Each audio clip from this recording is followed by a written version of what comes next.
Pour les assises nationales, qui a un seul objet, c'est la prolongation du mandat du capitaine Ibrahim Traoré que nous sommes là ce matin.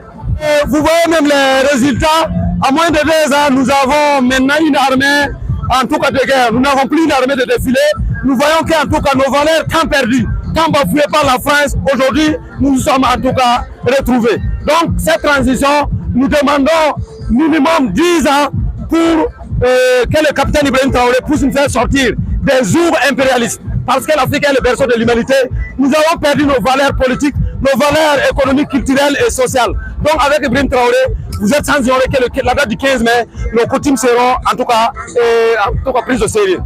Très satisfaisant. Très satisfaisant. Vu l'AES, vu la PEC, vu les tracteurs, j'en passe. Donc aujourd'hui nous constituons la boussole de ce capitaine et en même temps lui aussi nous constituons notre boussole. Et un peuple uni vaut mieux que 10 non unis.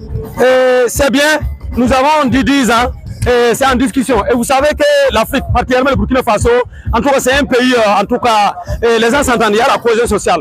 Et cette cohésion sociale qui a été bafouée. Mais maintenant, les 10 ans, le minimum c'est 5 ans. Si à la sortie des assises, nous ne gagnons pas un mandat de 5 ans, c'est qu'on va reprendre les assises. Parce que nous ne pouvons pas accepter mourir dans l'esclavage comme le camarade Thomas Sankara l'a dit. Nous préférons vivre un jour comme un lion que de vivre 100 ans comme un mouton. Donc minimum 5 ans. La transition étant sur une très bonne voie, voilà la dynamique générale. Voilà, la dynamique générale nous va.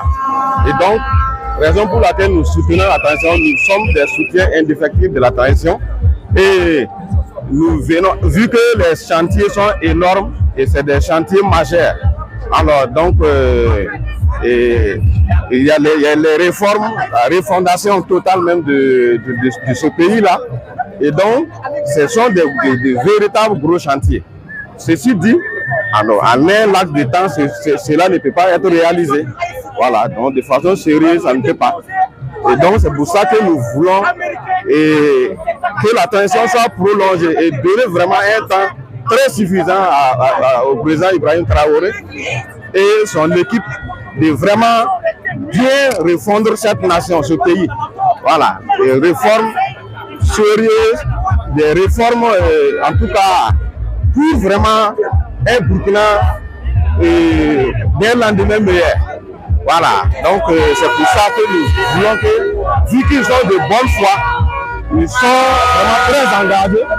Et donc c'est pour ça que nous voulons qu'ils puissent ici continuer cette transition, en tout cas pour nous amener, en tout cas faire vraiment les aspirations réelles. Voilà. En ce qui concerne la conduite de la transition, je pense que la transition est sur la bonne voie. Parce que depuis la prise du pouvoir du capitaine et jusqu'à la date d'aujourd'hui, les résultats sont probants. Et il y a de l'espoir.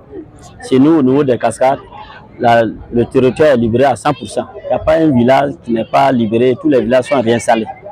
Voilà. Et les écoles sont réouvertes. Et je pense qu'à la rentrée prochaine, tout sera, voilà. Les réformes que nous souhaitons, je pense qu'une prolongation de la transition de 5 ans. Voilà, 5 ans.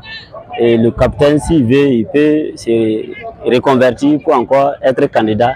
Et le peuple conscient de Burkina Faso va le voter et va continuer à ce que nous soyons de façon indépendante sur tous les plans. Nous proposons 5 ans parce que ce que le capitaine fait, c'est de l'extraordinaire. Parce qu'il fait un moment où on ne pourrait pas quitter peut-être faire 20 km de Ouaga, mais aujourd'hui, je pense que les gens circulent sans inquiétude. Et sur le terrain aussi, je pense que les ennemis du peuple, en tout cas les forces du mal là, actuellement, ils sont en train de se chercher. Il y a plein qui ont quitté le Burkina. Je pense que la solution qu'il a donnée, c'est de déployer les armes ou périr. Voilà.